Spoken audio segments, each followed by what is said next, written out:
Hi and welcome back to another quick guide. Today, I'll teach you how to add user in Windows 11.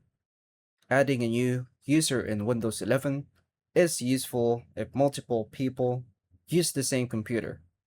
Each user can have their own files, settings, and apps without affecting others.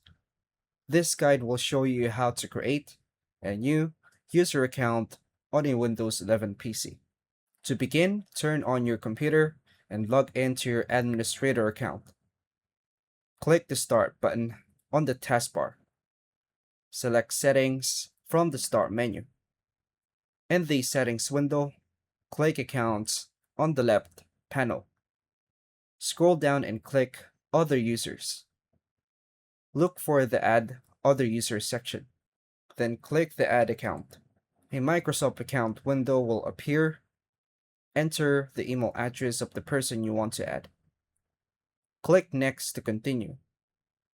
Follow the on-screen instructions to complete the setup. If you prefer a local account, choose to click I don't have this person's sign-in information.